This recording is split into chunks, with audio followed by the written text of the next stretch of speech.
You know, if I could change and you could change, we can all change. Adrian! 3, 2, 1. We're live. Hey, so I heard you got engaged.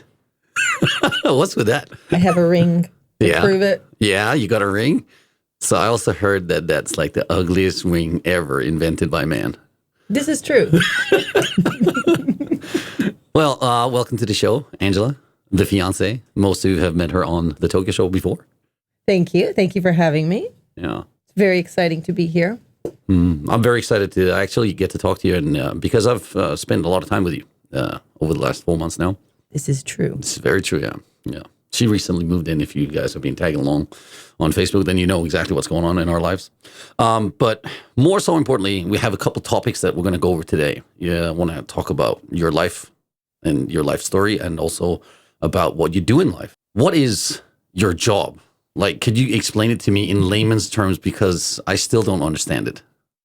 Which one? Because I wear a few different hats. So you want to talk about the nonprofit or my role as a CSR leader? CSR. What is CSR? Okay, so corporate social responsibility. It's been around, actually, it's been around since the dawn of time, but more popularized over the last 50 years. And then even more so in Japan over this last decade.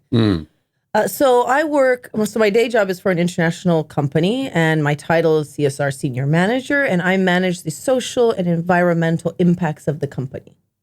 Okay. Yeah, the scope is big, but basically on a market level, someone like me will be engaging with the business partners of the company to make sure they're aware of subjects like we're phasing out of plastics and we're moving into more recyclable materials in our product. These they're just better for the environment. So I manage projects like that. I'll manage communications like that. But obviously, before you can even have a compelling external story, your employees need to be aware of what's going on. Right. So a big part of my job is educating employees on subjects like human rights in the supply chain, why we're moving into plastics, what percentage of recycled plastics is relevant for what kind of products, what are our competitors doing in this field. And then on the other side, the social side, we might have projects with underprivileged children teaching sports or teaching language or art or fitness. So those kind of projects I'll manage and I'll report on. Okay, so that was like the explanation for just a simple one. I want to see more, dive deeper into it because you said moving away from plastic, for example. So I remember we were in the car at one point and you said, no, Nick, you should get away from plastic in the gym, get a water machine or something, and then like have people use recycle bottles and stuff like that. And so I never really thought about like what the impact from because we're a small business. I didn't really think about how much we were actually doing until I started looking into it. Like how many bottles of plastic are we actually using on a monthly basis, for example. And it's mind boggling really to see it, because we're a gym with about 250 members or something like that, but it's like thousands of bottles, and it's costing us like a lot of money to throw these bottles out. And then the profit margin of that is ridiculous. It's like, why are we even doing this? We're just losing money on that project a lot of the time. And you're like, so I feel that it was even just a small business, but you work for a massive company. So sustainability often starts with the same conversation. We're looking at waste. Yeah. So whether you're a big company or a small company, the strategy and the focus points will be the same. And I think that's interesting that those things are similar regardless of, so even as an individual, when I decided I want to reduce my waste, then you suddenly start looking into what you actually produce. Yeah. And then you can start coming up with new decisions and new ways of living. And that's very exciting, I think. Yeah, no, it's huge actually. I've forgotten, like even just like the impact of what you do in your own life, because I've been trying to stay completely away from the plastic bottles after I've met you, and I can tell the difference in what's the trash going in and out of my house. So just imagine if everybody did it.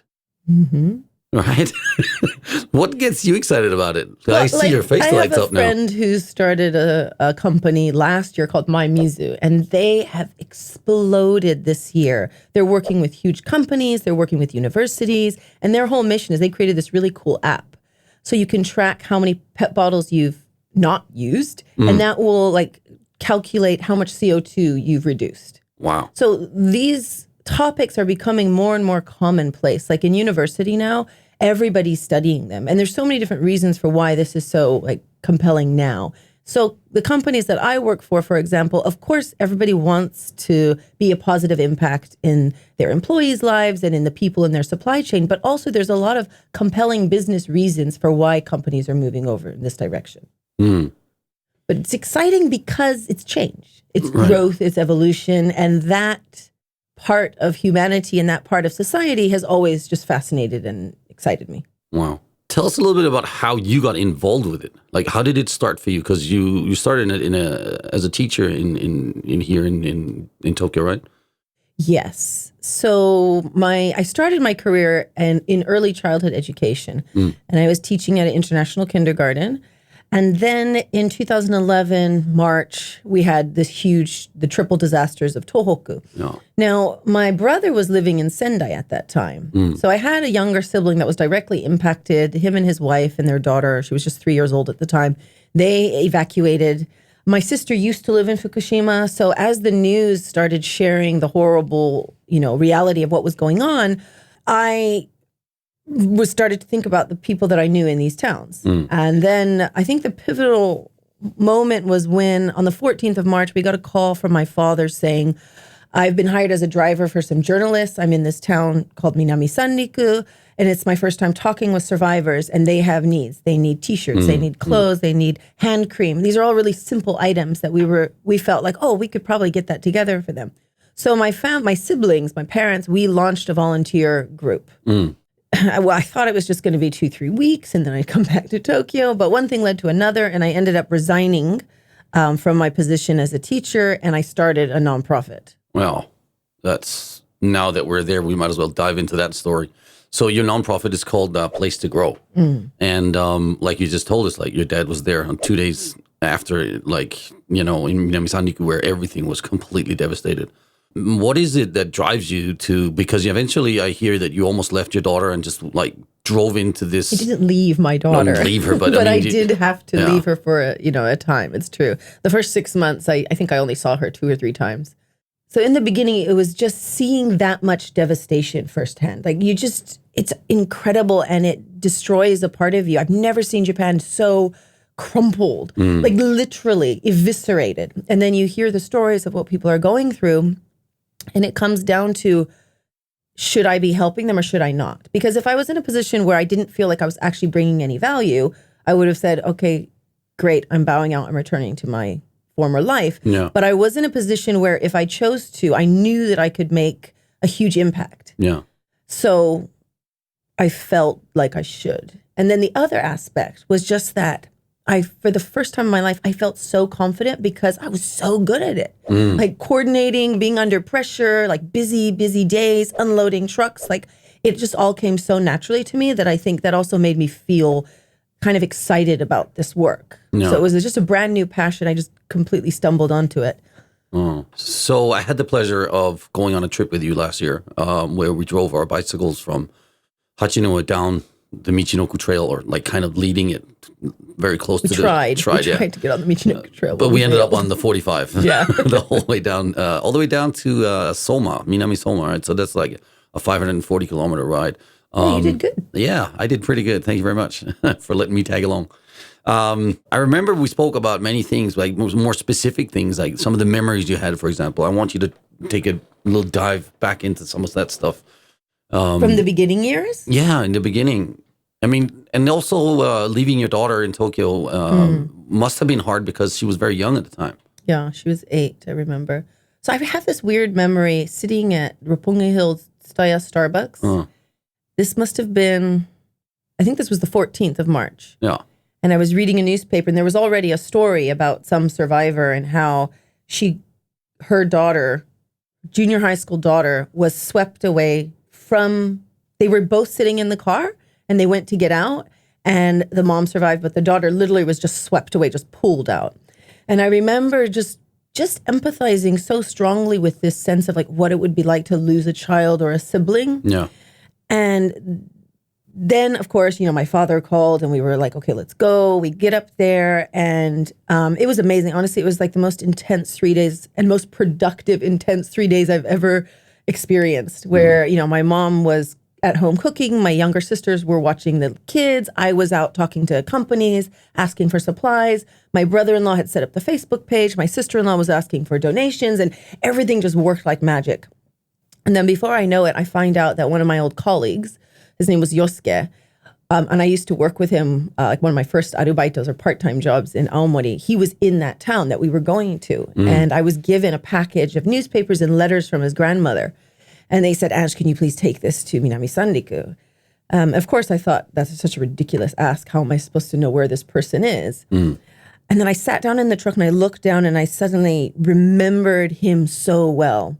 So on our first drop off, everything was really confusing and it actually didn't go as planned at all. But at one point, my father and I split away from the boys who were driving the trucks. And I went to go find this guy, Yosuke. And we asked around, like, where's Hotel Kanyo? And then one survivor told me, oh, yeah, go south, go down Route 45. And then another guy was like, oh, no, you can't get there. The bridge is broken. And the other guy's, no, the Jiatai, the military fixed it yesterday. And so it's just sort of like, it was this kind of environment. And then we drove to find him. And I walked into this dark, cold, dead hotel lobby. And I just asked someone, I was like, hey, I'm looking for Yosuke. And they were like confused and looking at me like, who is this crazy gaijin in here and what's going on? And then after a few minutes, Yosuke came out and I was like, hey, wow. Man.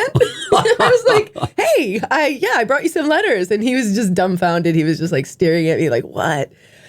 And then it was interesting. We left right away. And the next day I called him and I said, so we're thinking of coming back down, but we want to stay a few days. Yeah.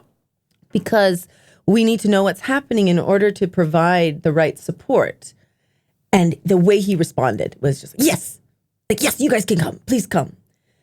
And that was sort of the beginning of what started to fascinate me about, okay, well, what is the value that a volunteer is bringing? Because I assumed, I'm in those early days, I'm working alongside the military, the police, the search and rescue. Like, these are really like hardcore, structured elements of society that we all rely on in every culture. Yeah. And excuse my French, but who the fuck are we? Like, what are we doing here? And how are we trying to help? Yeah. But it turned out that the biggest value that volunteers who are non-professional volunteers can bring is actually that showing up. You show up and you remind them that they're worth fighting for, that their struggle matters and that they're not alone. And it took me months to understand this, experience after experience with these survivors where I was just like observing and analyzing and asking questions till I finally realized, oh yeah, there is a great deal of value in just inspiring someone else. Yeah. Give us a specific example or episode that kind of stands out where you're like, whoa, I don't know what to do with this. Or there must have been something. I'm talking about failures, for example. Oh, yeah, so many. Because, you always say that you learn by failing forward. Like, and instead of like keep wallowing in what you've done before, but like falling forward, I think is a very good way of saying it. But what was one of the things that failed forward for you? One of the early experiences was when it came to like working with donors, for example. So we were distributing food and water mostly, like thousands of tons of food and water on a weekly basis. And then one time the shipment didn't arrive because, this is hilarious, so an overseas shipment of PET bottles, I think it was Coca-Cola, they arrived empty. No water in them. Yeah.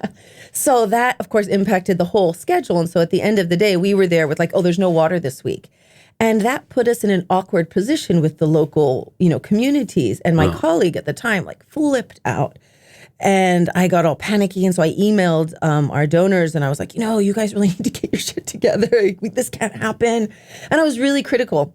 And then this donor, bless his heart, he was such a great mentor, but he emailed me back just really calmly and, explained how it's actually not sustainable if you only have one source of donations. Right, like if you're only relying on one company, for example. So that was the first time it ever occurred to me, oh shit, yeah, we need to diversify. We need to be talking to multiple companies. We need to have backup plans. We should have contingency plans for these things.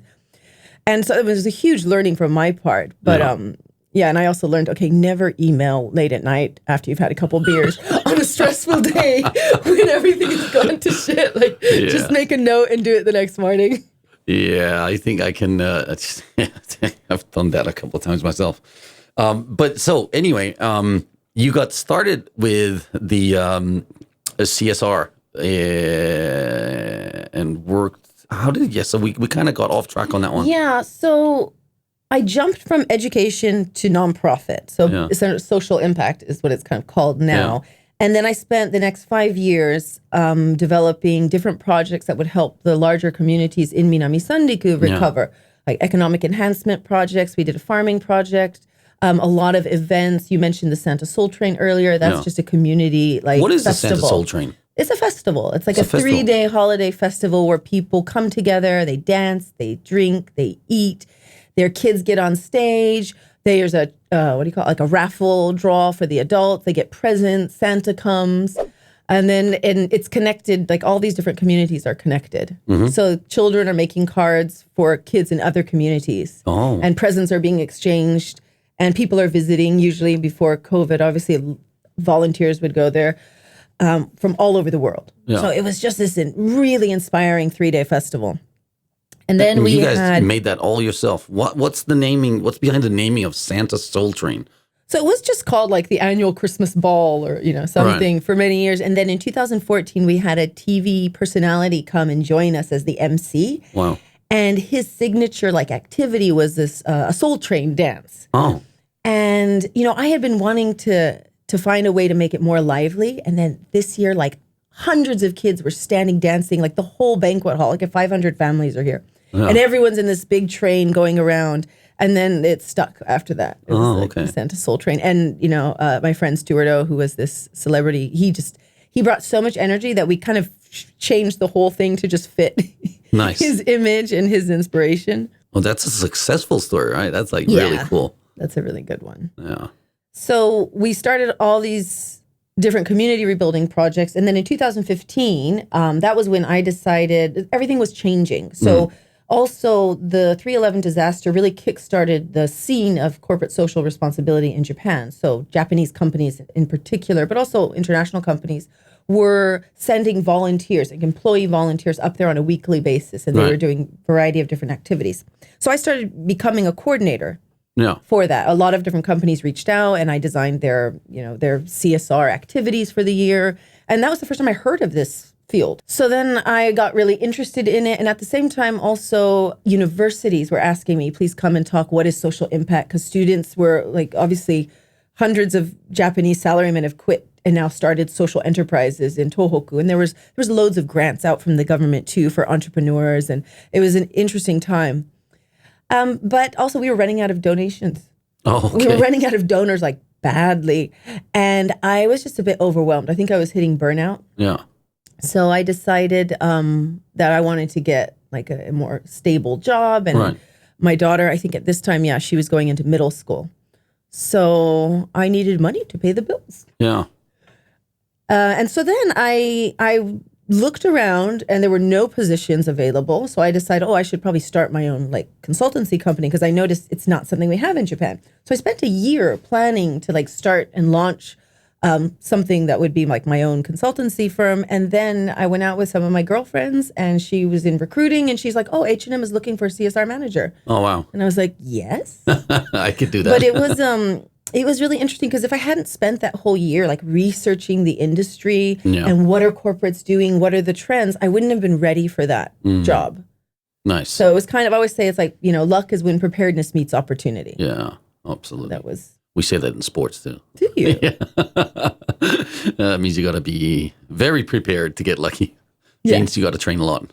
So tell us about H&M because you did some really cool things while you were there. What was one of the things that you created? I didn't launch, but I helped grow and roll out their take back program. They called it Close the Loop. So it was basically a service for consumers when they were finished with the clothes. Yeah. So instead of throwing them out in burnable trash, bring them back and you'll get a coupon and then we'll recycle them. Wow.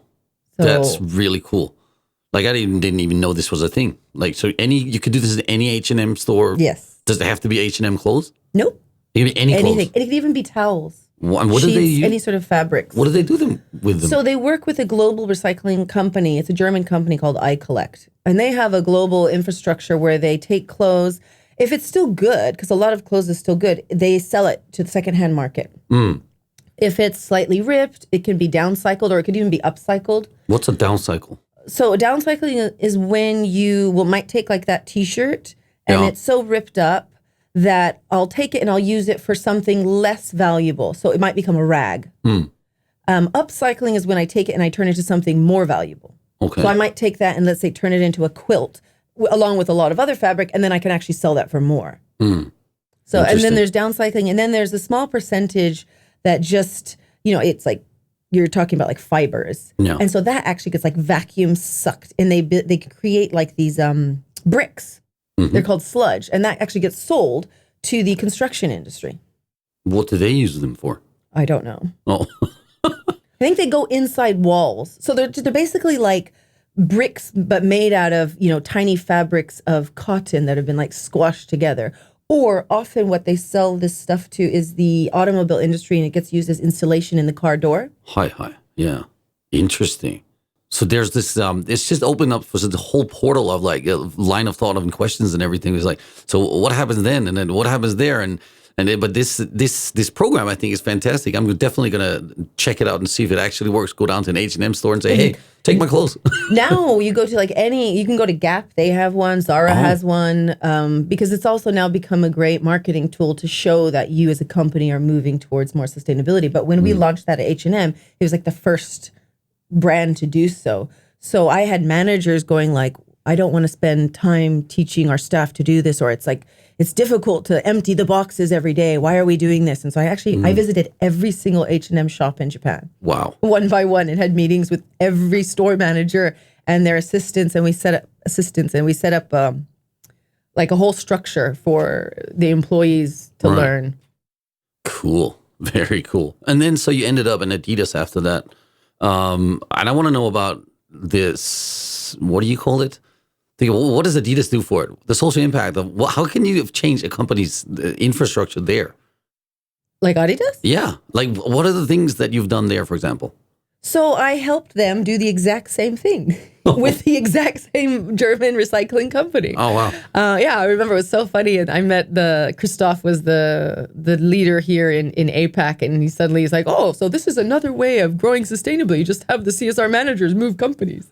And so I set up their take back program. And Adidas was very unique because it's the only one in Japan that took shoes. Oh, okay. And shoes are even more difficult to recycle than clothes. Yeah. So most shoes just have to be burned, but glue is very toxic. So it's actually really, really bad for the environment. I also help them run their social impact projects. We do support marathons. So like in the city of Rikuzen Takada in Iwate, we are helping that town rebuild through sports. Okay. So we help sponsor, we send up athletes, people, very similar to when I described the Santa Soul Train. Like the impact is like showing up, but with Adidas, we're bringing the skill set of fitness, personal training, and then also helping them have an event that people can come together on. Yeah. So working, I know, I want to dig a little bit deeper into the Adidas, like the shoe thing, because they have a shoe that is biodegradable. What is that called? Biodegradable. Is that it? Biodegradable? That's the future. Yeah? What does that mean? Well, that it will return back into natural substances. How? So there's no long-term pollution to the soil, for example. Right. Oh, so it all comes down to the molecular structure. Right. So there's this great story in Germany. This one woman, she was a scientist. I think she was still in university, actually. And she realized by restructuring the molecules of cow shit, she could create a cellulosic fiber type material, which could then be made into a T-shirt. Now, that T-shirt would become biodegradable. So they're experimenting with all sorts of products, like vegan leather is sourced from grape peels. Huh. A really good success story on this was orange fiber. Yeah. And these were women in Italy, or I think it was Spain. And they looked at the huge orange juice industry waste, which is all these orange peels. Right. And they figured out how to create fiber from oranges, from orange peels.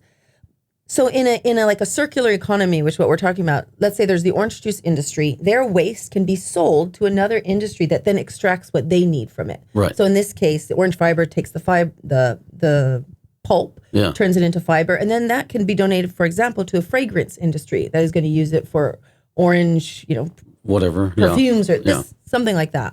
And that's kind of the ecosystems that we're trying to build within the corporate circle or just within the industries. Right. Well, the first thing that comes to mind is that holy shit. So it started with a cow shit. Yeah. Wow. And so this shoe that then they come out with, so eventually wow, that's mind-boggling.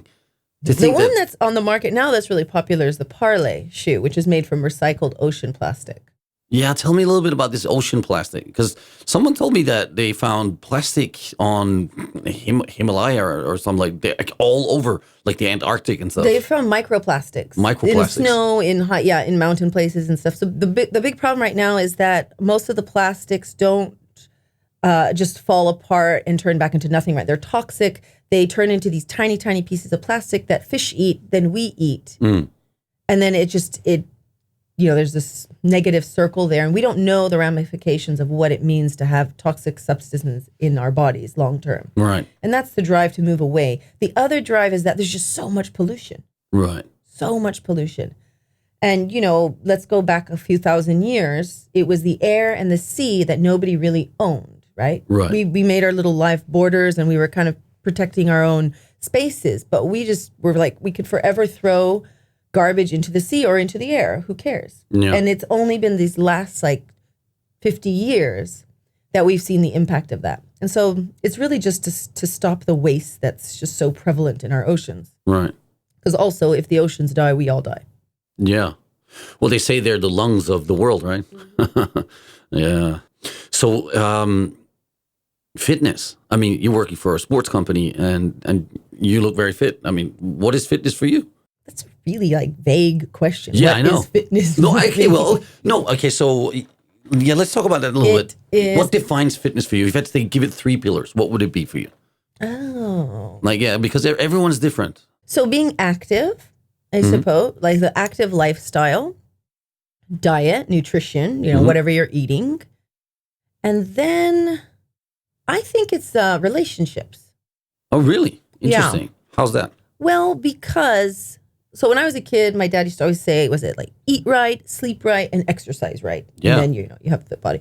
But I didn't really know much about sleep. Now I know a lot more about that, and I see how, important it is. But when I was starting the nonprofit, we didn't, we had really long days, and it was kind of becomes this, oh, I'm so tough. I can survive on 3 hours of sleep or 5 hours of sleep. And then also, as a single parent, I had the same experience where I didn't have a lot of, downtime. So I don't think I really thought about sleep much when it comes to fitness, but I definitely was aware of eating right and then exercising right. And those were kind of my two things. And then the relationships come in because I think people help us. They keep us accountable or they keep us motivated. Yeah. Interesting. I personally, obviously I do CrossFit now, but I was fighting before, and for me, fitness was the part of the training that was defined as what I look at fitness is what the CrossFit part of was. That was specifically done so that I could fight better, but it wasn't something I enjoyed. It wasn't until many years later that I realized that actually just working out could be really cool and fun, and so for me, it has to be sustainable for one thing, and it has to be fun. And then, obviously there's that whole impact of being in an environment where other people are also working out. Now I do a lot, or I like the social fitness scene. It's fun, right? And I'm going there also, of course, to work out, but I want to catch up with so-and-so. So on Wednesdays, I have a bunch of friends that we just get together in the park and work out. Yeah. But, when I was a kid, because growing up in Japan, I look very different from Japanese women. So I always had a really negative body image. And I always thought fitness was just to be, to get the bikini body. And you want to be skinny and you want to look good in a bikini. Or, when I was a teenager, Janet Jackson was popular. So everyone wanted abs, and it was the girl who could wear the crop top and the baggy jeans. Oh, yeah. And I was always really jealous of the girls who were super skinny. But then more recently, I started to realize that you want to stay fit so that you can enjoy life as long as possible. Yeah. So my whole image of it completely changed over the last couple years. And also I realized I love endurance races. So I discovered Spartan racing. Oh, here we go. Yeah, I was going to talk about the Spartan races, and also Yeah, tell us about the Spartan races. How did that come about? Well, in 2014, I found a Craigslist ad. Yeah. Someone was selling their Tokyo Marathon ticket. Uh-huh. And I was like, oh, I've always wanted to do this. And, my daughter was just old enough that I could have a little bit more free time. Yeah.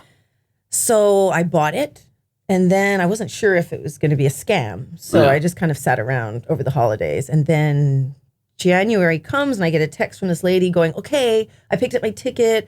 I'll meet you at Mita Station. And I was like, shit, I've never run before in my life. Wow. For more than, I would go for like a 20-minute jog. Yeah, well, that's pretty good. So I joined a gym and I started running on the treadmill and I got up to 10 kilometers. So I could run 10 kilometers. And then I did the Tokyo Marathon. And I was like, wow, this is amazing. And then I did an ultra marathon. And then with the charity fundraising, we were doing these long distance, like 3-day cycle rides. So I was like, okay, I've done running. I've done cycling. I should totally do a triathlon. Yeah. Can you swim? Not so well. Oh. Also, I don't know, the gyms here in Japan, like the timing just didn't match up with me. So I kept postponing it. Yeah. And then the Spartan race came to town and I went with my friend. There's like 3 or 4 of us and there was a bunch of people that I knew there. And I just was like, oh, this is it. Oh my God, this is it. I'm frolicking around. I'm just climbing shit. There's mud everywhere. This is the kind of fitness I like. So then I was hooked. So tell us a little bit about the Spartan race. I mean, what's cool about it? I mean, what are the obstacles that you like? What are the obstacles you don't like? Because you went all in, and you went elite, and that's competitive Spartan racing. That's not just like going for a weekend warrior trip. Yeah, that's true. 2018 was a good year. I really challenged myself. So there's 2 components to this. One was there's all these different obstacles that you get to test your level at. Yeah. Like, where are you? So in a way, it's like it's a strange space to get to know your body better. So that mind-body connection, it was just the perfect avenue for that. And then the second thing was just that they've got a lot of like climbing and jumping over obstacles. Yep. I mean, I just feel free and like a monkey on a playground. And so I think that element just really connected with how I like to. All right, tell us the obstacle you like the best and the worst. Because I've done a couple of Spartan races. I actually saw you at a Spartan race once. That was the one I won. Oh, nice. The only reason I was hanging around was because I had to wait for the award ceremony. Nice. What was your question? Tell us the worst and best obstacle on a course. The worst one is the javelin throw, for sure. Because how are you supposed to practice that? In Tokyo. Well, you get a broomstick and you go to the park and you toss it around, I guess. So that's why I don't like that one but one time I got it. Oh, you've gotten it? I've gotten it. I've gotten it also. I'll tell you a story. Actually, my story from the Spartan race was exactly about the javelin throw, right? I didn't finish. I know. You're not finished, but I'll jump in on it anyway because you said it. It just comes natural then. So, I was running with a bunch of other guys, the 3 of us. We'd made a team of 40s, 50s, and 60s. So there's 3 of us running together. And then so we get to the javelin throw and it's all jam-packed because people are really lining up and they really want to get that javelin to stick over there. And no one's getting it. So it takes us, 5, maybe 10 minutes while we're waiting in line for it's our turn, right? And then I got the javelin in my hand and I just jammed it and it stuck in the middle of that box over there. And then the whole crowd just went, yeah! It was the best feeling ever. I was going to say, you would have felt like a rock star for sure. So you get to jog away from it and everyone else is doing burpees. See ya, boys. Anyway, you weren't finished, yeah. My favorite, I think, is the rope, but that's because the very first race I did, I couldn't make it to the top. Oh. And I was tried until my arms were just dead weight. And I was like, it really got to me. I don't know why. I just was like, oh my God, I can't get this. I need to get this. So then I went and I trained and I practiced and I went back 3 months later and I got it. Nice. So that these tiny steps of growth, there's always something that you can be improving on. So I think Spartan Race does that very well. Yeah. They've got a good marketing team. They know how to I'm paying hundreds of dollars to go and get dirty. Yeah, keep rolling the mud. Do burpees. Yeah, do burpees. They're great. So Joe DeCina is the founder of the Spartan race. Yeah. And so when they were going to come to Japan to set up shop, he came to my box and joined for classes every morning. And We have a very good relationship with him. He's a really cool guy. Yeah, I met him on Completely nuts. the first race. Completely nuts. You know, he decided one time to do a 10,000 burpees over New Year's. And so, As one does. That's what you should do every New Year, Clearly. right? Do 10,000 burpees. Like, and it doesn't sound, okay, 10,000 sounds, well, that's a big number. No, it's insane. Okay, it's insane because I think he got to 4,000 or 6,000 or something like that. And then and it took like 12 or 14 hours. Like, he's just doing burpees, like, you're pretty much like nonstop. I mean, he would stop for, to That doesn't drink sound something. very sustainable. It's not sustainable at all. And he said it was the worst thing he'd ever done, but he knew that because he had given himself the challenge that he had to finish them. So I think he was like, there's something wrong with his knees or something. He smashed himself completely on those burpees, right? And so he rested for about a month or something like that. And then he went back and he finished the last 4,000, I think it was. Wow, that's hardcore. Yeah, he is nuts. He sent me a text one day. He goes, I started walking 4 miles a day with a 20-kilo kettlebell. Are you in? And I'm like, what? Can it be like a power vest or something? He's like, no, it's got to be a bell. And I was like, yeah, okay, I'll do that, man. And I had no idea why we were doing this, but we checked in daily. How's it going? It's like, yeah, I got my 4 miles in today. I've got a pattern now. At the time it was rainy season, so it was really raining hard. So I measured the floor in my gym of how many times it would get me to 4 miles, right? And it was literally 360 laps back and forth on the gym floor to get to 4 miles. And so I got that down because the next 3-4 days it was just slush raining down. Did your clients think you'd like gone insane for a week or something? Yeah. I was getting a lot of funny emails. There he is going back and forth.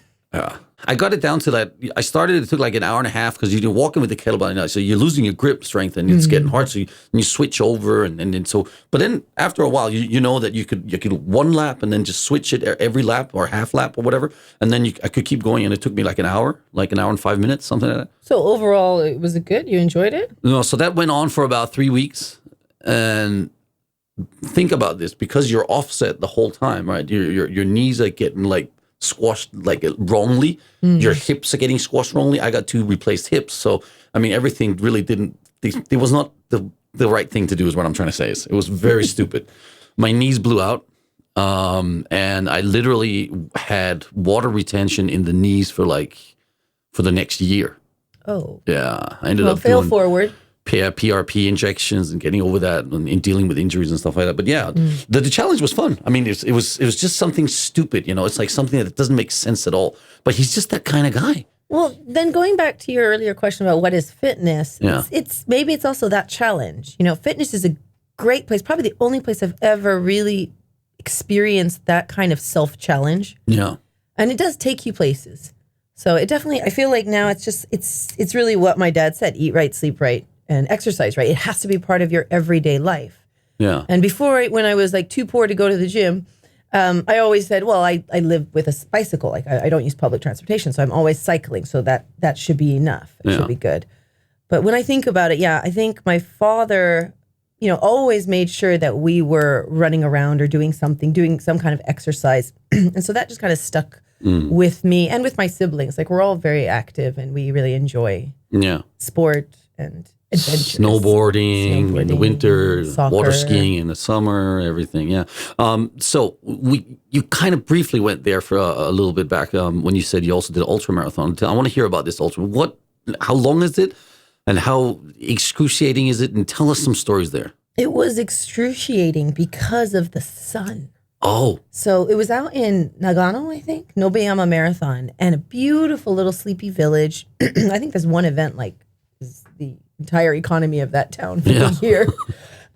So we got there the night before and then woke up around 4. I think it was like 3 or 4. So you have breakfast at 5. You're there by 5:30 or 6, and then they start the letting people go because they let them run in waves. Yeah. And then it's beautiful, it's quiet, the sun's just rising, it's freezing cold. And then you're going up mountains, down mountains, and it's beautiful for the first 50 kilometers. 50 kilometers? I remember how long thinking, is this thing? So I did the 71K. Wow. And it goes up to 100 kilometers. Yeah. But I remember thinking, wow, I finished the marathon distance so much faster than I did my first marathon. Yeah. And I didn't even realize where the time had gone. No. And that's because of the variety of the scenery. Wow. So you're just like, wow, this is beautiful. And then the sun came out and it was just like, I got completely burned. And then, of course, exhaustion is setting in. So the last 20K, it was just like, it was excruciating. And it was like every 5K, they have a water station. And I could feel it. Like I could feel my body just completely being drained of energy. And then I would eat the sour plums and drink like 2 cups of water. And then the sodium's back. Yeah. And then it was just a matter of, I was just mentally, right? Just like, you just don't give up. Just keep walking. Just keep going.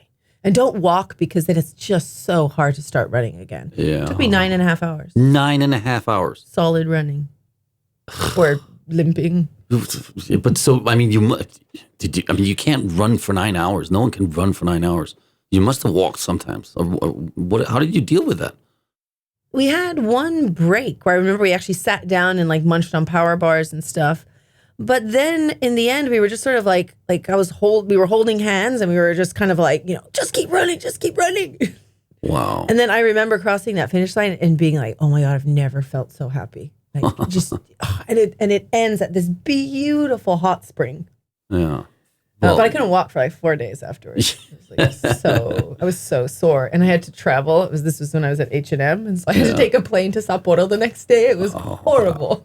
That's just crazy. So I'm not very good at long endurance stuff, like not like that anyway. I like the endurance stuff. It's fun because you go on this journey. The hilarious thing was we stopped at a water station, and this guy who's dressed like Spider-Man pulls out an accordion and just starts playing music for everyone at the water stop. Wow. And blind runners. That was the first time I've actually seen them running teams, and right? I was just like, wow. I've and there seen was a a lot of the Japanese blind runners, woman running in old Japanese like geta, not the ones with the no way.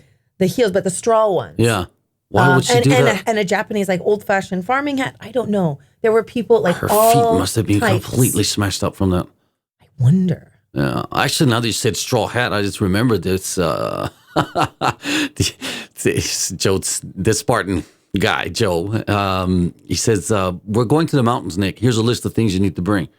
And so I bought all this stuff on a list, a backpack, and it's like everything, to go like proper hiking stuff, right? And then he meets up with all of us. He says, "Be in Shibuya, at Hachiko on what was it, Friday night?" At 1800 hours, So, and that's all I knew. And then when we get these, he goes, and then there's people wearing backpacks and stuff from all over the world. We all look at each other. Hey, how you doing? Nice to meet you. Nice to meet you. It's like, what's going on? It's like, no one knows what's going on. They have this secret group on Facebook that you can only get invited to if you like know someone that knows someone, right? And so there's a couple thousand of these guys, these nuts guys, right? And women, by the way. So there was a couple of women, and most of them were guys. And Joe shows up. He says, "Oh, you guys are so good. You're champions. I've already brought you your medals. Come over here." And so we walk over to the side of where the police box is, and there's like a line of kettlebells, 20-kilo kettlebells. This is what he had been practicing for, by the way, with that thing.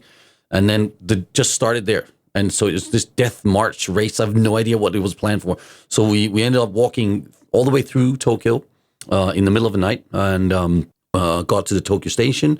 We had breakfast in Tsukiji at the fish market, and then we go to Tokyo State, walk to Tokyo Station, and we're carrying these kettlebells and our backpacks. I had actually the camera guys 2 big bags instead of a kettlebell. It was just nuts. And then we got down to Kyoto on the first train, and then we get to this mountain and said, "Yep, sorry guys, the gondola is broken. Now we're going to have to walk the mountain." And so we walk over this mountain, and it gets dark at around 5 or something like that. We're walking and sweating. It was completely nuts because to get up the mountain was like the steepest climb I've ever done in my life. And he didn't carry anything. He had his bell, no backpack, nothing. He'd be like going around to people, "Hey, can I have a sip of your drink? Oh, can I get some of your power bar?" He didn't do anything. I was just like, what the hell's going on here? And anyway, so I had this backpack, and I had like the kettlebell, and it's like we're struggling to get up this mountain. And then I look up, and he says, "Nick, give me your bell." And I just look up, and he comes walking down shirtless. I'm like, it's freezing, right? It's like freezing there. And he's like, "Don't worry, man. Take your shirt off. You'll enjoy it better." And I was like, this guy is nuts. And so, long story short, is that we went to this mountain because it's where these marathon monks were living. And so there's a monastery there, and these monks, they apparently walk like a marathon every day. So they go around the mountain and they come back and then they eat and sleep and they repeat and they just what they do. That's how they live their lives. So we're following in the footsteps of these monks. But yeah, long distance insurance, long distance stuff is what we were really talking about. And I remember doing that thing that going up the mountain was the worst thing I've ever done. And then you get up to the top of the mountain and then they pull this drill sergeant shit on you. And they go, okay, the mission is you guys run up that hill and come back down. And everyone's just going, no way. And then it's like, okay, it's burpee times. And then it's like, you have your backpack on. It's like, we've got to do burpees with the backpack. Down. And everyone's down on the floor. Up. Down. Up. And I'm like, oh, what did I sign up for? But gets really dark, gets really cold. And we've walked for, I don't know, I'd say about 30, 40 kilometers in mountain terrain, probably at this point. And suddenly it dawned on me because my feet were so heavy, my legs were killing me, the kettlebell. At this point, I didn't give a shit. I just put the kettlebell in my backpack because I'm not fucking carrying that in my hand anymore. And so I got this second wind. I was like, I woke up from this this state of mind that is really hard to describe, but I was like, I'm okay with this.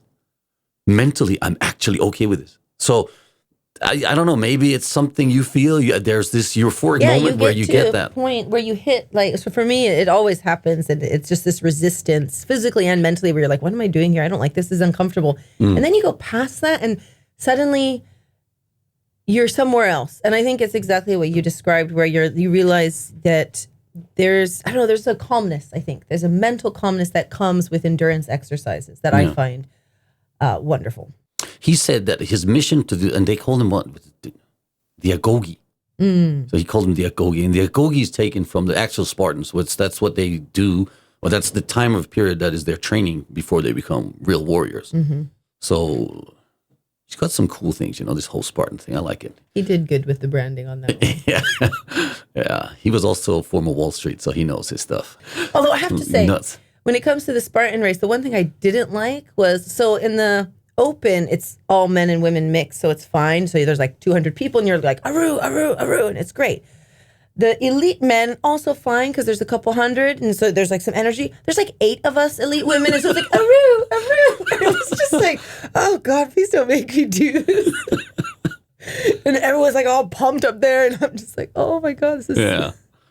But it was really fun. There's one cool thing about it, though, is like, because if you are in the elite category, then you get to run first thing in the morning. Yes. And so the obstacles are not all smashed and sloshed up or anything. The men run first, though. Yeah. I always wondered about that. I was like, why don't they let the ladies run first? Because I want to run on a clean course. But then it feels really good when you catch up to the slow men. Yeah. Oh. You're the first woman to overtake the guys. You're just kind of like, yeah. Oh, that's cool. It's kind of fun. That's really cool.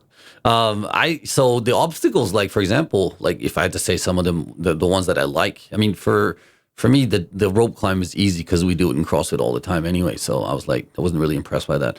But then you get to this bucket, right? There's this bucket carry where you got to put it full of gravel and you got to walk around like for a long period of time. And people put the bucket down and they try and cheat and like throw some of the gravel out. There's all these, like, the human nature really comes out when it gets tough like that. And I kind of find that funny. But I just picked up that bucket and it's just never put it down. Yeah. And I was like, boom, done.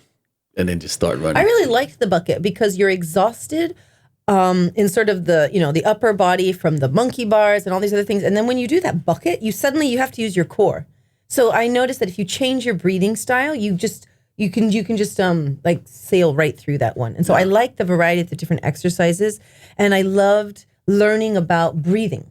Yeah. Because on the long one that I did, I suddenly realized if I do a similar breath to Lamaze, like when you practice to have a kid, they teach you how to do this breathing that's calming. Oh yeah. And suddenly you don't go through that like tired, energetic that I saw everybody else going. You just keep this really stable pace if you focus on your breathing and you have an actual like pattern to it. Yeah, yeah. It was like a little trick that I kind of just discovered on the slopes.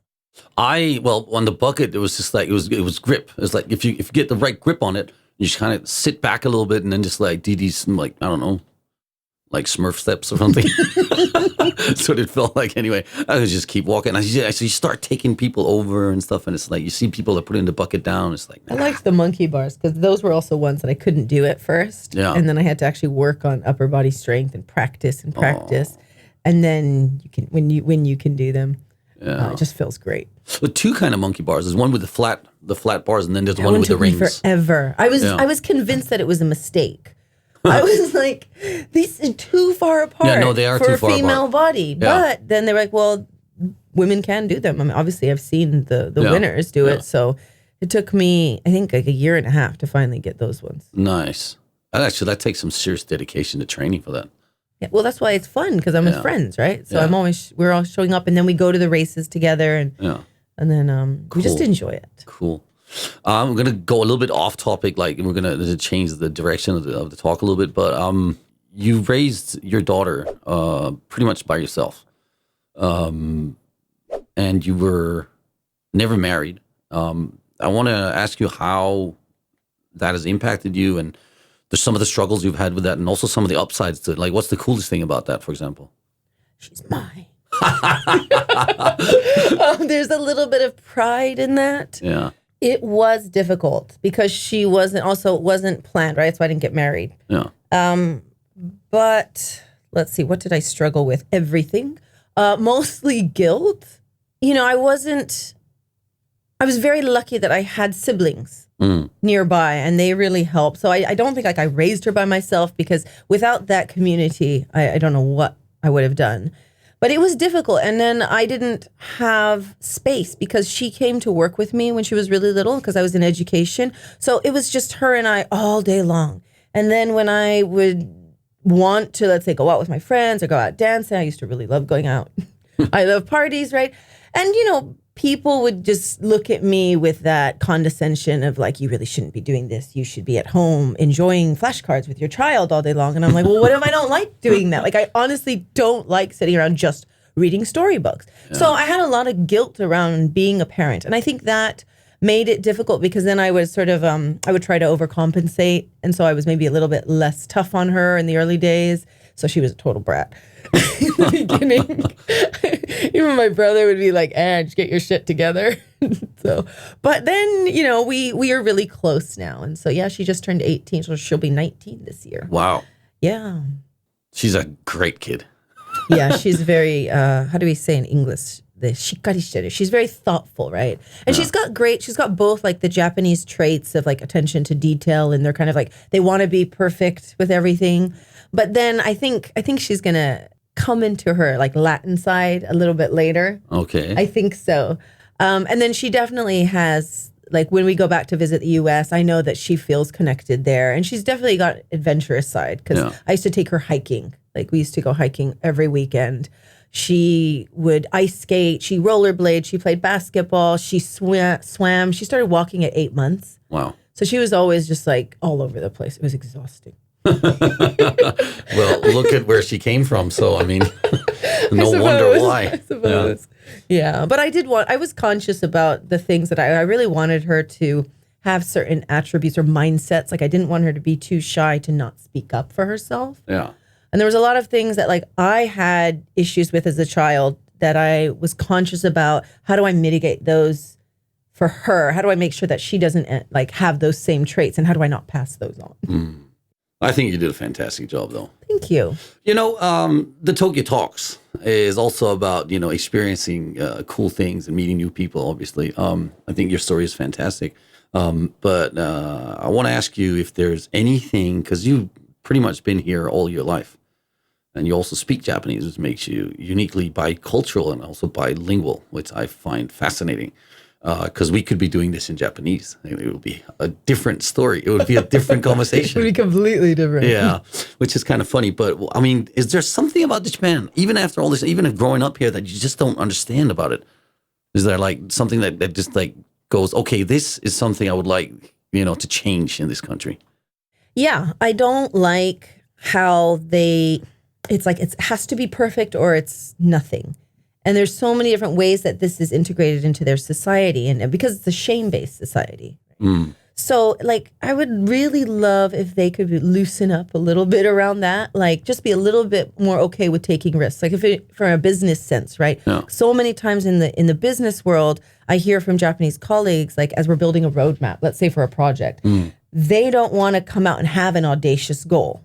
So everything's like slow moving. And there's a lot of like waiting around for people to all align. And then 2 years later, it's like, oh, well, muzukashi, it's going to be difficult. And that kind of, that pace, it just goes against like my style, which is far more like, let's just do it. Yeah. So that's difficult for me to not live with, but like, I just will never understand that. Right. And I'm like, guys, it's okay. You can make mistakes. You can, recover from them and it's okay.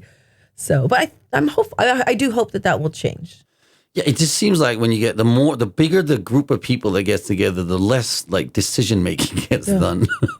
I mean, like they really need some strong leadership sometimes. That's what I feel like anyway. Yeah. Well, we're kind of getting to the end of the talk here. Is there anything else that you want to talk about? I have a question. Yeah. So what drives you to launch this podcast and the influencer part of your brand? Yeah. So why do you like doing this podcast? Well, well, it's just started, right? So I'm not quite sure where it's going to take us. We're already lined up some really cool guests. I was hoping that maybe you could introduce us to the next guest.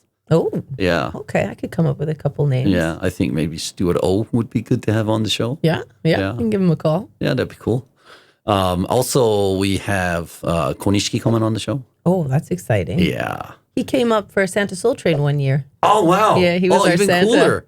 Nice. He is one hilarious gentleman. That's all I can say. But his stories about martial arts and stuff like that would be fantastic to hear because his sumo version of what I've done kind of in the karate world. But yeah, why am I doing this? Because I think that there's a market for Tokyo Talks, for one thing, as doing a podcast.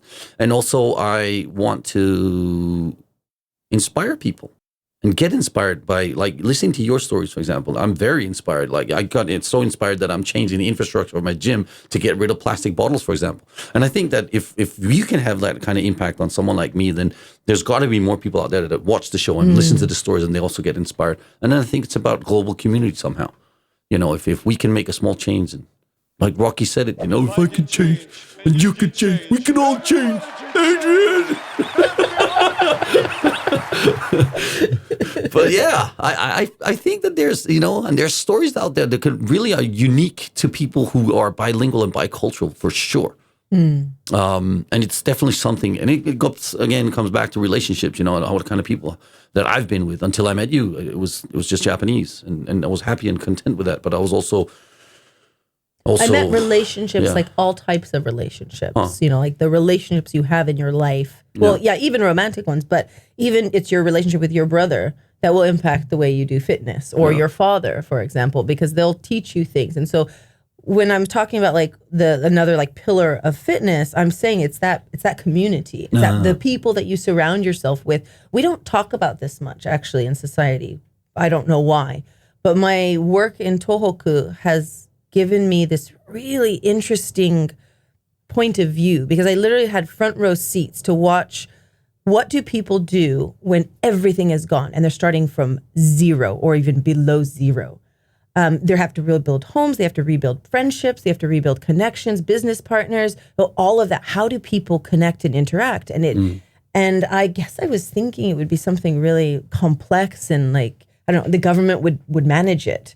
Because somehow, especially in Japan, society is so perfect. Like, not perfect, but it's so smooth. Yeah. We don't see the holes. But how do we even get a society like that? Who's doing what? Yeah. And it was really interesting to see, it was that farmer talking to that shop owner and then deciding, okay, we're going to need to act in this way. And then inviting the grandmother over to come and do this, and then borrowing so-and-so's truck or car. And then that's literally how society works. If you break it down to its most basic components, it's just people inspiring other people and then taking action.